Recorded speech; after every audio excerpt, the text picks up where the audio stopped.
نحمده ونصلی علی رسولہ الکریم اما بعد فاعوذ باللہ من الشیطان الرجیم بسم اللہ الرحمن الرحیم۔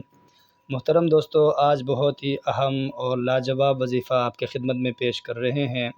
وظیفہ جو ہے دکان میں گھاگ لانے کے لیے ہے۔ اگر کسی دکان یا کاروباری جگہ پر گھاگ نہ آتے ہوں تو وہ جب بھی دکان یا کاروباری جگہ پر جائے تو پہلے وضو کر لے اور حسب توفیق صدقہ دے، پھر سورہ اخلاص کی تلاوت کرے۔ جب لفظ اللہ الصمد پر پہنچے تو اس اللہ الصمد کا ورد کرتا رہے، اس کو پڑھتا رہے، لا تعداد پڑھتا رہے۔ جب کوئی گھاگ یا کسی سے بات کرنی ہو تو سورت مکمل کرے۔ جب دوبارہ فارغ ٹائم پہ تو اسی طرح دوبارہ عمل شروع کرے۔ انشاءاللہ پہلے دن سے ہی گھاگ آنا شروع ہو جائیں گے۔ اول و آخر 11 مرتبہ درود شریف لازمی پڑھے، انشاءاللہ گھاگ آنا شروع ہو جائیں گے۔ جزاک اللہ خیر۔